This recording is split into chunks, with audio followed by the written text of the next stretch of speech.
I want to congratulate you for staying up to the end of the game, and I want to thank the Milwaukee Bucks for allowing me to take a nap during the second half of that one. I appreciate and embrace your congratulations, but I also definitely passed out during that first game, man. These are long nights. I ain't even pass out. I made a voluntary decision. I saw that was getting out of hand. I was like, I'm going to check back for the fourth quarter. Keep that open. Saw what that was looking on. Look, man, we only got one game tonight. I think we only got one game tomorrow night. Thank you, Adam Silver, for knowing we need to rest. I'm just saying 10:30 p.m.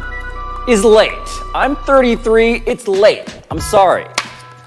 First name is James Harden, however, because Draymond Green somehow bloodied both of his eyeballs in a loss to the Warriors, who are now up 2-0. Harden left the game but returned and put up 29, saying after that he could barely see. So do you diminish the Warriors' win at all due to Harden's injury? I mean, one thing though, Harden didn't play badly, right? Like, he didn't look like a blind man out there playing. He shot better than he did when he had two good eyes in the game before. So I don't know if I'd call that diminished. Steph Curry had another game where he didn't play so well. How much of that had to do with having that dislocated finger, which obviously through the course of the game affected his ball handling? No, this I just thought turned out to be a really good game where we did not talk about the officials, thank goodness, as it all went through. But man, Harden did look like he was going through it. That did not look pleasant. He looked so mad afterwards, too, and he must be furious right now. He must be seething because we know how he felt after game one in terms of the non-calls. He was very, very sour as I've ever seen him, basically. But now imagine this.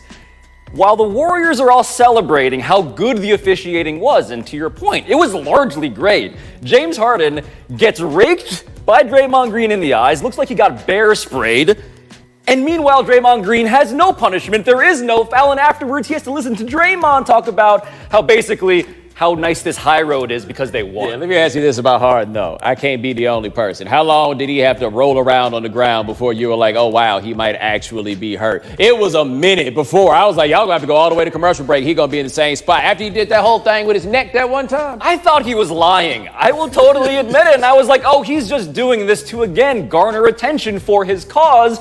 But no, his eyeballs were bleeding as Draymond apparently expanded his repertoire to other balls that he might strike. But Bobani, the Warriors, man, this Hamptons 5 lineup, this is what they're here for, right? To blow teams out of the water in these sort of contained circumstances. Yeah, but so the original death lineup as they did it, they could really only get like 10, 12 minutes a game out of it because they were too small. I am surprised that they were able to get 24 minutes out of that lineup, right? Like, Capella should be enough to punish them for doing that. Small problem, Kevin Durant is 7 feet tall too, right? Yes. Like, putting Durant in this lineup in the way it was is totally different than when you had the guys that they had before he got there into town. But if they can get long stretches of time with that lineup, then they're going to beat everybody, because we've seen this in their previous runs. The difference between them and the rest of the league is what they did when they had that lineup out there. It's like a relay race, and they know who's going to close it out, who knows who has finishing speed, and the question for anybody who comes up against them is, can you keep it close enough? And the Rockets, to their credit, have kept it close. I mean, despite all of this, they've been pretty darn good. It's just that Kevin Durant seemingly has his intent. His incentives are squarely aligned with his team. Also worth noting about that lineup, James Harden, I think in the 24 minutes that lineup was out there, Harden was out there for all of the time, and I want to say he put up 21 points in that lineup. The issue was, though, he turned the ball over 5 times, right? Like, when they have that lineup out there, they can become a different sort of defensive team that can take some measure of risk. But when they do that, they do struggle a bit to guard James Harden, because now the idea of Harden coming to the rim, that takes on a different characteristic when you don't have somebody big, even if it's just like Andrew Bogut or the ghost of Andrew Bogut. There's something to be said for having that guy out there. So I don't think that lineup fixes everything. I wouldn't be shocked if the Rockets won the next 2 games and this thing came back to Oakland at 2-2. I didn't see anything in these first 2 games to tell me that Golden State is that much better than Houston, if better at all. What we have, though, is Chris Paul trying his very best and being pretty mad, if we can revisit his night. Oh boy, can you imagine what it's like when little Chris throws a tantrum about losing and Chris Paul has to try with a straight face to act like, he don't do that? So James Harden finally got a call. He got a call on one of the threes he's been begging to call something on, and that was a foul. And here's Chris Paul celebrating with all of the earnestness that we've come to know him. Is he looking right at Scott? I don't know what Scott looks like, but is he looking at Scott Foster when he did that? I would imagine so. One thing I think we need to talk about with Chris Paul that doesn't come up enough here. We love this isolation offense, just give the ball to James Harden. There's got to be a better use of Chris Paul's $40 million a year than just having him be another dude on the Bel Air Academy offense, right? Yes, he's one of the best point guards to ever play this game. All right, next name, Giannis Antetokounmpo. Freaky Greeky had a big bounce back, put up 29, 10, and 4. The Bucks even up the series with the Celtics 1-1. Meanwhile, Kyrie missed 10 of his first 12 shots, only scored 9 points. So Pablo, was this more about Giannis or what Kyrie didn't do? Well, I think those two issues are related because remember, Giannis and Mike Budenholzer came out yesterday and said, we're not going to change anything, which is exactly, it turns out, what you might say if you secretly were planning to adjust quite a bit, which is what they did. Defensively, they didn't do what they've done all year, right? Which is drop back on the pick and roll, give the Celtics the mid-range shots, which are so inefficient. Problem is, the Celtics killed them in game 1. So in game 2, what they did was switch everything. And Kyrie Irving, as a result, just struggled, man. 4 of 18 from the field. And all those misses turned into more transition opportunities for the guy who is most fearsome in the fast break in Giannis. Yeah, and that is the thing for Milwaukee is going to be that they try to score so much in transition, or they have scored so much in transition, and their half-court offense is not necessarily great. Now, what I thought was better about their half-court offense, again, is these dudes weren't scared to shoot. Like, it seemed like they just weren't ready to play in the series in game 1, and they looked far more comfortable in game 2, and it shows going up and down the box score. Bledsoe looked better. Everybody else, Middleton. Everybody else there seemed to look better. The thing about the Celtics, though, and as easy as it is to go look at Kyrie and say, wow, you didn't score, you didn't do what you did in the previous game. Jason Tatum, I believe, has all of 10 points in the course of these 2 games. Is that the dude that you're supposed to not want to give up in order to get like a superstar? Because he has to produce more than this. This team is not built for Kyrie to carry them. We didn't think this was a team that Kyrie would have to carry in this way because when Kyrie wasn't there, these other dudes brought it. And I'm not in a place where I'm going to blame Kyrie and his potential for ball dominance for the fact that Jason Tatum has not shown up. But you might be able to blame the culture that Kyrie is a part of, the Kobe culture, really, that has resulted in a statistic that I saw today, which is crazy. I believe it's 95 players have attempted at least 100 ISO possessions. Jason Tatum is 95 out of 95. He is wildly inefficient, and that wasn't his strength last year. Remember last year, he was moving around the floor, moving the ball, attacking the offense in diverse ways. He seems to believe, and he is very good friends with Kyrie, that the Kobe approach to ISO scoring is his best self, and that's not good for this team. Well, here's my thing with him. Do you need him on the floor?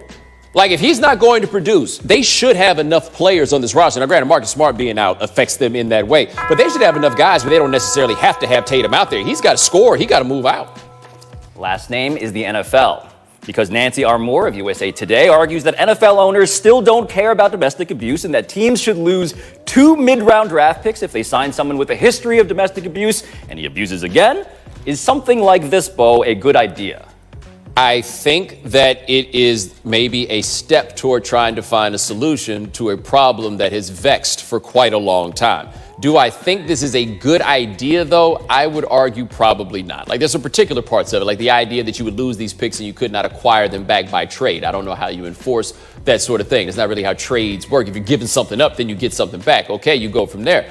But it doesn't, to me, fix what the big problem is, which is stated very clearly. If they don't care, you can't seem to make them care. Like on a different issue, diverse hiring and coaching, for example. We try to come up with all these rules to make this stuff happen, but in the end, you can't make these guys care. And since they don't care, you don't see the advances that would be more reasonable.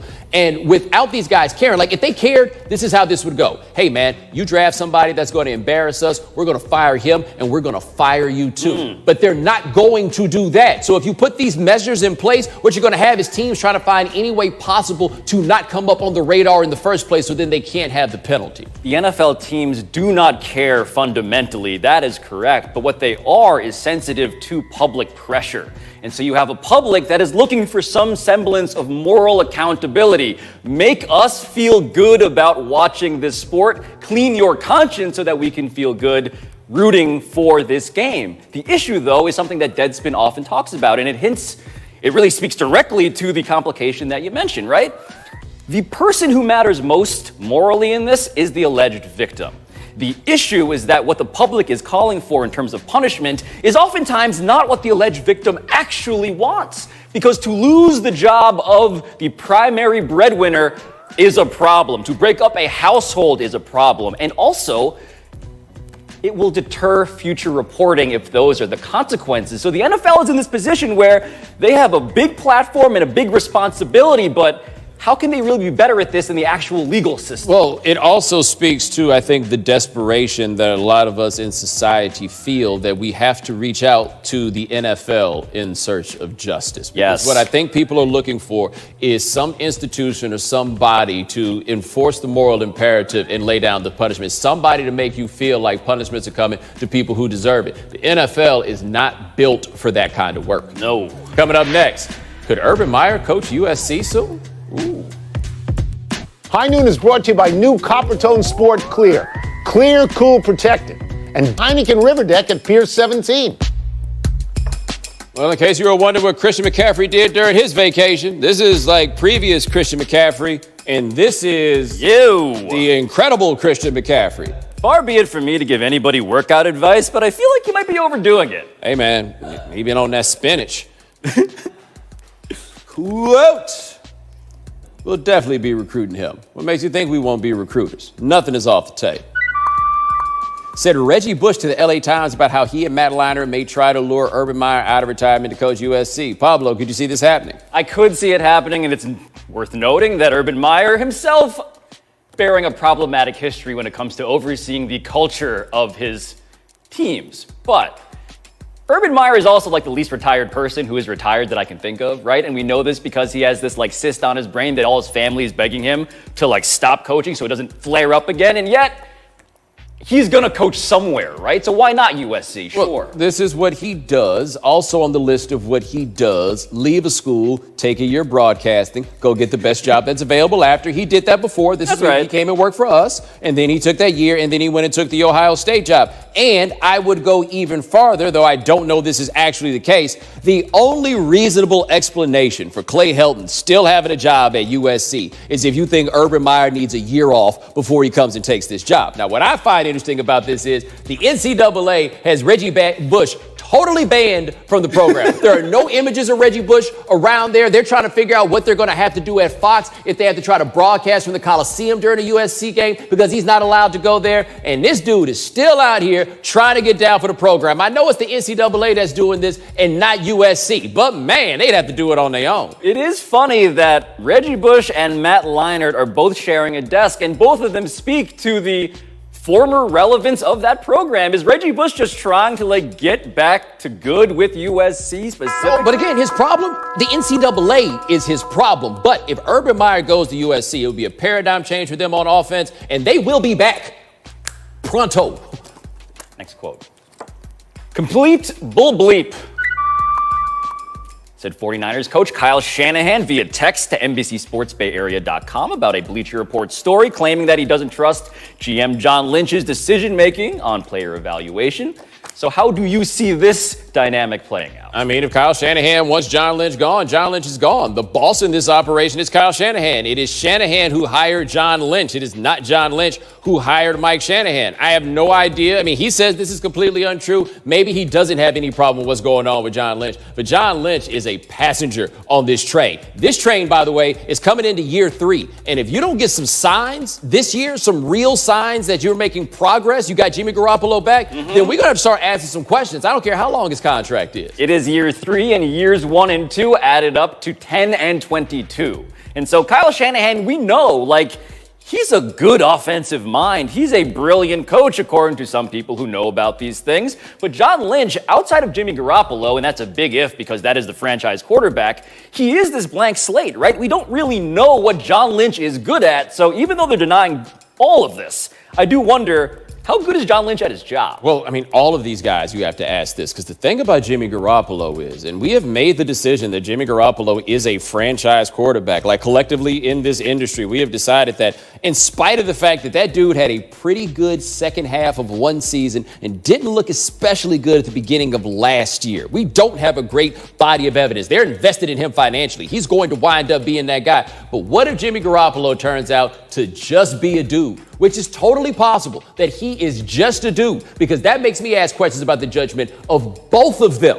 If they hitched their wagon to Garoppolo, they decided to trade the pick and then give him all that money. If they bet wrong on the quarterback, then all of them are going to be gone anyway. No, we thought that they were benefiting from this market inefficiency, and the market inefficiency was the conflict between Bill Belichick and Bob Kraft and Tom Brady, and that's how they got this very handsome and arguably sex-positive young quarterback, according to what he's given out in the public. Wow, way to waste all that time. But the point is, if he wasn't looking the way he does, and if he didn't have the pedigree that he came from, we would not look at him in nearly the same way, and all of that stuff is superficial. To be fair, I don't even know how much of it is about looking. They went on a nice run at the end of that season, and it don't take much for people to get excited about quarterbacks. Quote, I have to see what's going on. Said Carmelo Anthony when asked by SNY about the possibility of joining the Knicks this offseason if they sign Kevin Durant in free agency. Pablo, why did Melo say this? Because he had to say something, and this feels like what you say when someone you haven't seen in a while asks if you got invited to your old friend's wedding and you didn't get the invitation yet and you're not sure, but you gotta say, yeah, I'll gotta see what's going on over there, because man, this is just sad at this point, right? This makes me sad. Well, here's my thing. What makes you think the Knicks are calling you? Right? Like, how did this possibility even come up? How did anybody draw this up? Well, what about playing for the Knicks? I have to see what's going on. Melo, we know what's going on. You be at games in clothes, regular clothes, right? Look, you know why he's dressed like that? Because there is no NBA dress code when you buy a ticket, right? They can't make you put on no sport coat when you buy a ticket. You can wear whatever the hell you want when you buy a ticket. And so, yeah, the possibility of signing with the Knicks, did they call you about a season ticket plan? But the crazy thing about him showing up in street clothes at these NBA games during the season is that he was on an NBA team. He was like theoretically a member of the Hawks or whatever it was. Maybe it was the Bulls or the Hawks.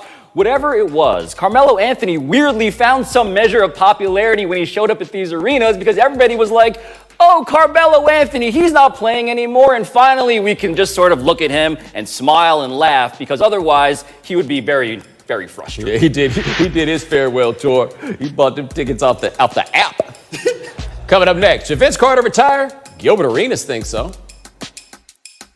Has sources that said Kevin Durant, Kawhi Leonard, and Tobias Harris are among players who, quote, would at least consider signing with the Nets. Way to go out on a limb there, folks. I like how we're in at least consider season. That's good. Today's number, 22. How many seasons Vince Carter, who announced he's coming back next year, plans to play, which led Gilbert Arenas to post the following on a Bleacher Report IG post about Carter's return. Quote, there's young players trying to live the dream you did, and every year you play, that's one player getting cut from his dream. End quote. Does Gilbert have a point? No, because if you're not better than the 40-something-year-old guy, then the NBA probably isn't for you. Now, I feel like there's some subtext here, and I don't know for fact, right? But we've been following Gilbert's career for quite a long time. We follow him on the gram. I feel like subtly Gilbert Arenas is saying, how come I'm not on a team that Vince Carter is still on a team? I could beat him right now. Because I don't know if Gilbert could play 82 and he knows he can't, but I feel very confident saying he thinks he could beat Vince Carter in one game. I agree with you completely, but it is also true that Vince Carter has basically said to the world, you can take my job when you pry it out of my cold, dead hands. He is 42. He shot 39% from three. And the fact is, I think Vince Carter is trying to establish that he is somebody who the young people should know, because we have a guy on our staff, young Charles Ibaka, who was born in 92 and does not appreciate the institution of insanity. The nonsense that he was out here saying. I don't think Vince trying to say nothing to the kids. I think Vince is only like, basketball players play basketball. If I'm going to play basketball, I might as well let somebody pay me $1 million or $2 million in order to go ahead and do this. But can we get to it? Because apparently some people like Charles have never seen one of the greatest Yeah, boo yourself, How dare Charles. You booing yourself. That's what you're doing. The Watch dunk the contest video, is on the screen. Chuck. Look Watch at the this. video. The 360 windmill off the rip. This is stuff This you can one- that was thrown in there. And remember, they brought back the dunk contest just so Vince could be in it. He resurrected it and then ascended into heaven, because this is the greatest dunk contest of all time. It was over, Vince. It was. And this Here is we my go. favorite. His elbow in the goal. Vince was so cold at this dunk contest that we don't even bother to add to the montage the time he took off one leg from the free throw line and dunk with 2 hands. We were like, all right, that was a little bit of a letdown, man. And the craziest thing is, his greatest dunk may not even have been on that. No, it's not. The greatest dunk of all time when he did it to Frederick Weiss. Also of note, there were like 3 other dudes in that contest who were incredible, and it doesn't matter because Vince Carter. Not at all. In closing, I want to say shout out to WNBA player Lexi Brown for taking on this former D2 player and turning her internet hell into our internet content. Let's watch. Well, I'll swear y'all can beat these ladies in the WNBA. I have come to appreciate that if you play basketball and you are a woman, you will get challenges basically every hour of the day in which people like this gentleman here say, you're actually not as good as you think. She's doing it to you in long sleeves, homie. She is dissecting you in a long sleeve shooting jersey. And by the way, this is Dee Brown's daughter. I think Lexi Brown could have done this with the blindfold on, speaking of great dunks. I don't think she needed eyesight to do what she's doing to him. But also, what I want some people out here to understand, like, saying that you played basketball in Division II means you're still pretty good at basketball, right? Like, I mean, yes. And she gave him that work. That being said, I hope he wasn't really popping off before the game because the gentleman did not appear to be at, shall we say, his playing weight. Like, I don't feel like he looked like that in his D2 jersey. Being the Raven Felton of D2, probably not a great resume line. Raven Felton didn't deserve that. Sorry. In closing, the notion of forever is clearly more daunting to me than it is the rest of you. The following gentleman said for 1,000 followers, he would get a tattoo that said Mike Scott Hive. Yeah, the dude that plays for the Sixers. Ooh. Anyway, he got the followers. Now he's got the tattoo. Wow. Forever. And I feel like if you're going to pay adequate tribute to Mike Scott, you get a tattoo like he's got, which is to say, of an emoji that is near and dear to your heart. All the emojis, perhaps. But Mike Scott has a hive. Does Kevin Durant have a hive yet? Because Mike Scott apparently has people who will tattoo his name on their bodies. Wow, honestly, that has to be the most humbling thing in the world for Kevin Durant. Mike Scott. Mike Scott, who, by the way, unrestricted free agent after this year. Also, not the most accomplished Mike Scott in sports. 1986 Cy Young Award winner for the Houston Astros, Mike Scott. Wow. Yeah. You went that Mike Scott on this one. Yeah, the guy that won a Cy Young Award.